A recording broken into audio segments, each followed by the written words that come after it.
नमस्कार, welcome back to the channel. तुम्हा सगळ्यांचं एका नवीन व्हिडिओमध्ये मनापासून स्वागत आहे. तर आत्ता मी असं सहज बसले होते आणि आय वॉज थिंकिंग की मी तुमच्यासोबत काय शेअर करू शकते, रुटीन सोडून काही वेगळं शेअर करू शकते का, कारण की मला आत्ता टाईम होता आणि मोबाईलचा पण फार कंटाळा आला होता. सो आय वॉज थिंकिंग की मी काय तुमच्यासोबत शेअर करू शकते. आणि नंतर मला क्लिक झालं की आत्ता लग्नसराई सुरू झालेली आहे आणि नवरीच्या मागे भरपूर व्याप असतात. म्हणजे तसं जर सगळ्यांच्याच मागे जास्त व्याप असतात, बट स्पेशली नवरीसाठी, कारण की नवरी स्वतःचं घर सोडून दुसऱ्या घरी शिफ्ट होणारी असते. सो मग तिच्या मागे भरपूर काय काही खरेदी करा आणि ह्या गोष्टी असतात. तर मग मी आजच्या व्हिडिओमध्ये म्हटलं आपण हे शेअर करूयात की सासरी जाताना बॅकपॅक करताना कोणत्या कोणत्या गोष्टी इसेन्शियल इम्पॉर्टंट आहे आणि घेऊन जाणं गरजेचं आहे आणि ते विसरलं नाही पाहिजे, जेणेकरून आपल्याला सगळं नवीन घरी ज्यावेळी आपण सासरी जाऊ त्यावेळी सगळं सोयीस्कर राहील आणि कोणती गोष्ट असं नाही होणार की आपण विसरलो, आता कसं मागायचं वगैरे, ह्या सगळ्या गोष्टी अवॉइड होतील. सो म्हणूनच म्हटलं आपण ह्या गोष्टीवरती एक व्हिडिओ बनवूया, जेणेकरून तुम्हाला आयती लिस्ट एक भेटेल आणि ती तुम्ही टिक टिक करून एक एक गोष्टी बॅगमध्ये भरू शकता.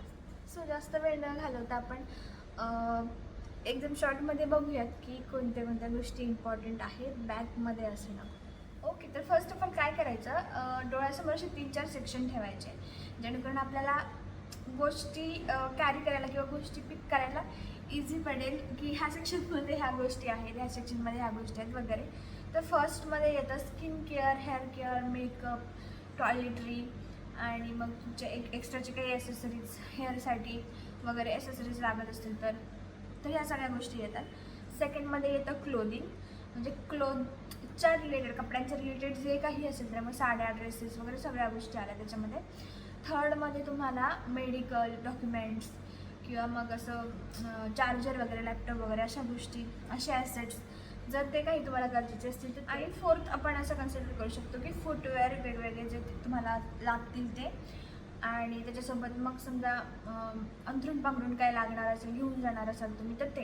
असे 4 सेक्शन ठेवायचे तुमच्या कन्व्हिनियंटनुसार. तुम्ही असे डोक्यामध्ये 4-5 सेक्शन ठेवा आणि त्याच्यामध्ये कोणत्या सेक्शनमध्ये काय आहे आणि कोणत्या सेक्शनमध्ये काय तुम्हाला पिकअप करून बॅगमध्ये भरायचं आहे, ह्या सगळ्या गोष्टी रेडी ठेवायच्या. तर फर्स्ट स्किन केअर, ज्याच्यामध्ये बेसिक गोष्टी ज्या रेग्युलर तुम्ही स्किन केअरसाठी यूज करता त्या सगळ्या गोष्टी, म्हणजे त्याच्यामध्ये मॉइश्चरायझर आलं, सनस्क्रीन आलं, त्याच्यानंतर मग लिप बाम आलं, आणि जर तुम्ही एक्स्ट्रा काही गोष्टी वापरत असाल, टोनर वगैरे, किंवा तुमच्या स्किन केअरबद्दल काही वेगळ्या ट्रीटमेंट चालू आहेत आणि त्याचे काही प्रोडक्ट्स तुम्ही यूज करत असाल तर ते. सो ह्या बेसिक गोष्टी. त्याच्यानंतर मग हेअर केअरमध्ये ते पण सेम, तुम्ही जर हेअर ऑइल कोणतं यूज करत असाल, सिरम कोणतं यूज करत असाल तर ह्या सगळ्या आपण गोष्टी ॲड करू शकतो की तुमच्या हेअरच्या ॲसेसरीज ज्या आहेत, क्लिप्स, क्लचर्स, रबर वगैरे, ह्या सगळ्या गोष्टी ज्या काही तुम्ही हेअरसाठी वापरणार आहात त्या सगळ्या गोष्टी पण आपण हेअर केअर ह्या सेक्शनमध्ये ॲड करू शकतो. थर्ड आहे मेकअप. तर मेकअपमध्ये पण सेम तुम्ही ज्या गोष्टी यूज करताय, काही मुली भरपूर हेवी मेकअपचे प्रोडक्ट यूज करत असतील, काही मुली कमी यूज करत असतील, तर त्याच्यानुसार बेसिक आपल्याला लागणारं आहे ते म्हणजे प्रायमर, फाउंडेशन. जर तुम्ही फाउंडेशन यूज करत असाल किंवा CC क्रीम, BB क्रीम तुम्ही यूज करत असाल एकदम मिनिमल मेकअपसाठी, तर त्या गोष्टी. त्याच्यानंतर वरती कॉम्पॅक्ट लावायला, लूज पावडर यूज करत असाल तर लूज पावडर लावायला, आणि मग आईज मेकअपसाठी जर तुम्ही काजल यूज करत असाल, लायनर यूज करत असाल, मस्कारा यूज करत असाल, आयब्रोज सेट करण्यासाठी आयब्रो पेन्सिल, आयब्रो ब्रश काय असेल ते यूज करत असाल, लिपसाठी वेगवेगळे लिपस्टिक किंवा लिप लायनर्स वगैरे तुम्ही यूज करत असाल मेकअपमध्ये, तर ह्या सगळ्या गोष्टी ज्या आपण बघितल्या त्या एकदम बेसिकमध्ये. स्किन केअरमध्ये काय लागतं, मेकअपमध्ये काय लागतं आणि हेअर केअरच्या गोष्टीमध्ये काय काय लागतं हे आपण बघितलं. तुमच्या हिशोबाने तुम्ही जसं जे प्रॉडक्ट यूज करतात ते डोक्यात ठेवायचे आणि ते सगळे आठवणीने भरायचे बॅगमध्ये. आता ह्याच्या व्यतिरिक्त आपल्याला ज्वेलरी आणि टिकली पाकिट्स, तर हे सगळं लागणार आहे. तर ज्वेलरीमध्ये पण सेम, तुम्ही गोल्ड ज्वेलरी कॅरी करणार असाल, तुम्हाला घेऊन जायचे असतील तर मग सेफ एका पिशवीमध्ये बॅगमध्ये भरून ते कॅरी करू शकतो आपण. आर्टिफिशियल ज्वेलरीज जर असतील तर ते ज्वेलरीज सगळ्या घ्यायच्या. बँगल्स वेगवेगळ्या प्रकारचे तुम्हाला हवे असतील तर ते घ्यायचे. आणि त्याच्यानंतर मग हेअर ॲसेसरीज, म्हणजे तुम्ही कर्लर वगैरे, स्ट्रेटनर वगैरे काही यूज करणार असाल, हेअरच्या मशीन तर त्या घ्यायच्या, ड्रायर वगैरे यूज करणार असेल तर त्या सगळ्या घ्यायच्या तुमच्या हिशोबाने जे काही असेल ते. आणि त्याच्यानंतर मग टॉयलेटरीमध्ये पण सेम तुमचं साबण, टूथब्रश, टूथब्रश, टूथपेस्ट आणि त्याच्यानंतर मग शॅम्पूज, हेअरचे शॅम्पूज, ह्या सगळ्या गोष्टी ज्या तुम्हाला लागणार आहेत त्या सॅनिटरी पॅड्स लागू शकतात, वेट वाईप्स लागू शकतात.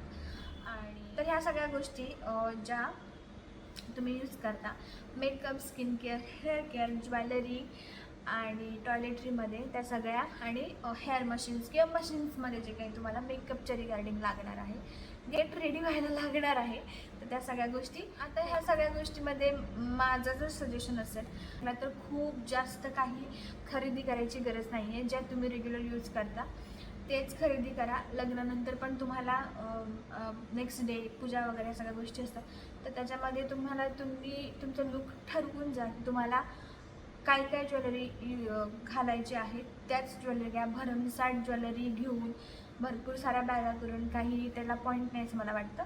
सो मग जेवढ्या गरजेच्या गोष्टी आहेत तेवढ्याच घ्या, कारण की आपल्याला खर्च पण ह्या टाईमला भरपूर होत असतो सगळ्याच गोष्टीमध्ये. सो लिमिटेड आणि थोडं लॉजिकली विचार करून त्या गोष्टी आपण खरेदी करायच्या. आता सेकंड सेक्शन म्हणजे क्लोदिंग, जो की खूप मोठा सेक्शन आहे. तर त्याच्यामध्ये फर्स्ट तर येतं साड्या, ज्या लग्नाच्या दिवशी तुम्हाला लागणार आहेत. तुमचे आउटफिट्स जे लग्नाच्या दिवशी लागणार आहेत. आता तुमचं फक्त लग्न होणार आहे का त्या दिवशी, की हळद, एंगेजमेंट आणि लग्न एकाच दिवशी होणार आहे. आणि त्याच्यानंतर मग त्याच्यानंतर मग पूजा जी होते त्यावेळेची पण आउटफिट्स तुम्ही काय घालणार आहात. तर ह्या सगळ्या गोष्टी साईडला काढून ठेवायच्या. एक पाऊच घ्यायचा आणि अख्खा आउटफिट त्या पाऊचमध्ये टाकायचं. म्हणजे एका पाऊचमध्ये तुम्ही जर साडी नेसणार असाल तर मग साडी, त्याच्यासोबत लागणारं ब्लाऊज, त्याच्यासोबत लागणारं पेटीकोट काय असेल ते, त्याच्यासोबत लागणारं ज्वेलरी पण तुम्ही आतमध्ये ठेवू शकता.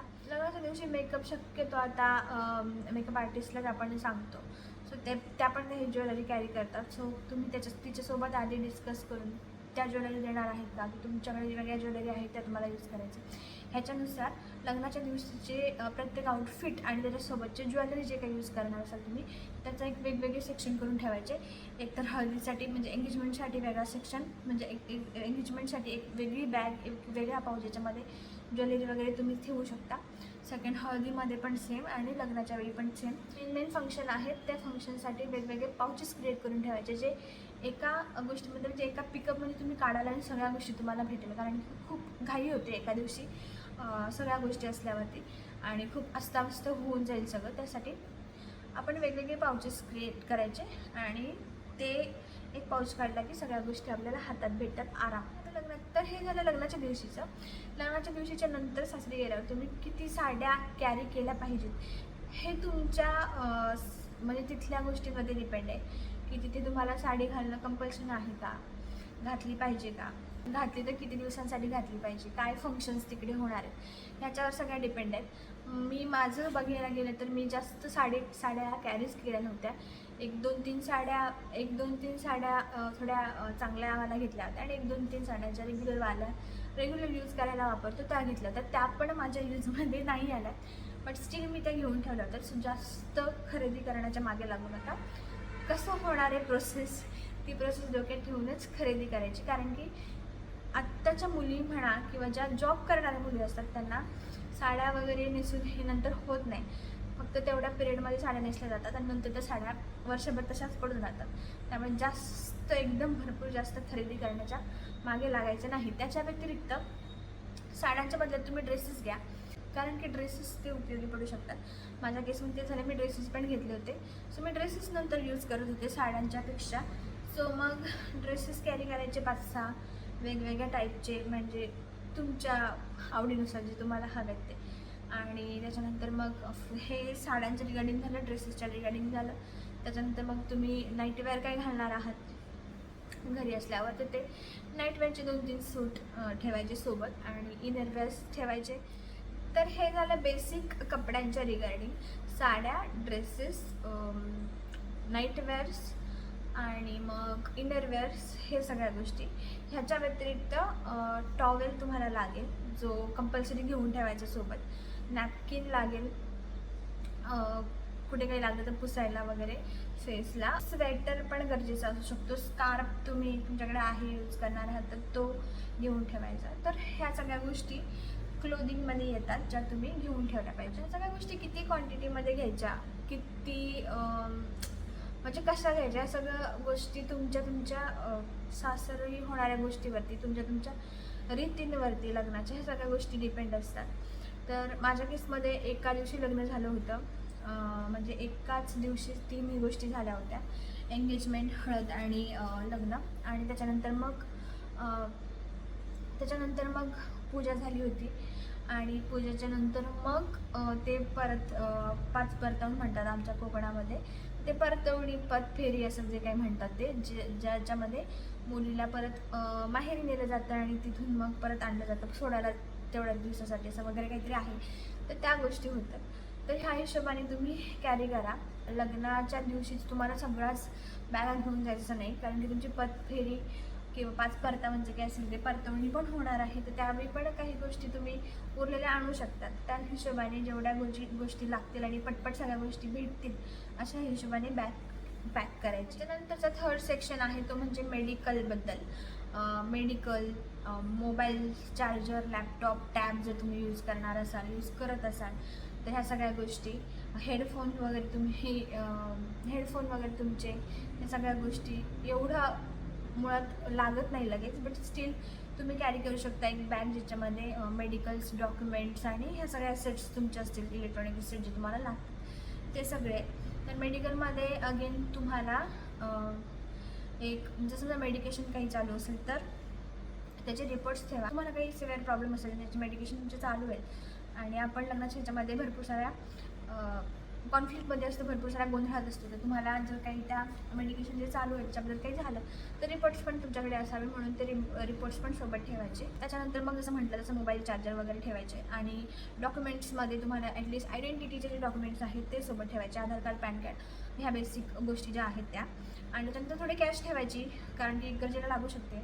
कार्ड्स जर तुम्ही तुमच्याकडे असतील, ते कॅरी तुम्हाला करायचे असतील तर ते ठेवायचे सोबत. आपल्यासोबत असलेलं कधीही चांगलं आहे.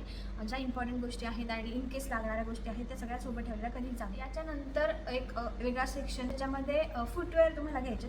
आपण भरमसाठ फुटवेअर काही घेत नाही. 2-3 फुटवेअर म्हणजे तुमच्या हिशोबाने जे तुम्ही फुटवेअर यूज करणार आहात लग्नाच्या दिवशी किंवा रेग्युलरसाठी, म्हणजे लग्नासाठी वेगळं असेल तुमचं, लुक वाईज वेगवेगळं असू शकतं, की मग रेग्युलर जे तुम्ही यूज करणार असाल ते असू शकतं, स्लीपर एखादं असू शकतं. तर त्या सगळ्या गोष्टी फुटवेअरच्या एका ठिकाणी. आणि ह्याच्यात त्याचं तुम्ही अंथरूण पांघरून जर काही कॅरी करणार असेल तुमच्यासाठी सेपरेट म्हणून, तर मग ते त्याच्यामध्ये असू शकतं. तर ह्या सगळ्या गोष्टी होत्या ज्या इम्पॉर्टंट आहेत बॅग पॅक करताना लक्षात ठेवणं आणि लक्षात ठेवून भरणं. कारण की त्याच्यातली एखादी जरी गोष्ट आपण विसरलो तर आपली चिडचिड होऊ शकते थोडीशी, आणि कुणाला मागायचं कुणाला नाही, ह्या सगळ्या गोष्टी होऊ शकतात. सो तुम्ही सगळ्या ह्या गोष्टी आठवणीने बॅगमध्ये भरा. याच्या व्यतिरिक्त बघायला गेलं तर तुमचा सोबत काहीतरी खाण्यासाठी पण ठेवू शकतात, चिप्स किंवा मग असं स्नॅकसाठी थोडंसं काहीतरी फ्रूट वगैरे. पाण्याची बॉटल पण सोबत ठेवायची, आपली सोबत असलेली कधीही चांगली. तर ह्या सगळ्या होत्या त्या गोष्टी. ह्याच्यामध्ये मी एकच नोट देईन माझ्याकडनं, की भरपूर जास्त खरेदी करू नका, साड्या वगैरे भरपूर घेण्याच्या भानगडीत पडू नका. जर तुम्ही वर्किंग असाल तर मग जास्त साड्या घ्यायच्याच नाही लगेचच. तुम्ही नंतर पण साड्या कॅरी करू शकता, नंतर साड्या घेऊ शकता वेगवेगळ्या जेवढ्या गरजेच्या आहेत.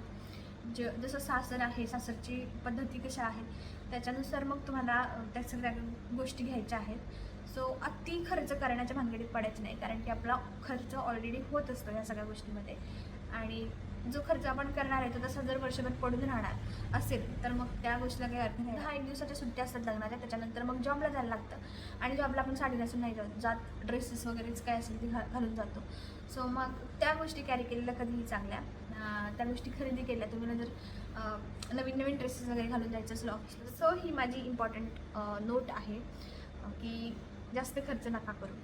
सो येस, हा होता व्हिडिओ जो माझ्याकडनं तुम्हाला काहीतरी इन्फॉर्मेटिव्ह व्हिडिओ म्हणून गेला असेल. नवीन नवऱ्या ज्या आहेत होणाऱ्या त्यांना बॅकपॅकिंगसाठी माझ्याकडनं थोडीशी हेल्प झालेली असेल अशी मी आशा करते. आणि मग हा व्हिडिओ संपवते. Take care and bye bye. आणि ज्या नवीन नवऱ्या आहेत, नवीन लग्न होणार आहे, त्यांना ऑल द बेस्ट आणि कॉंग्रॅच्युलेशनसुद्धा. Bye bye.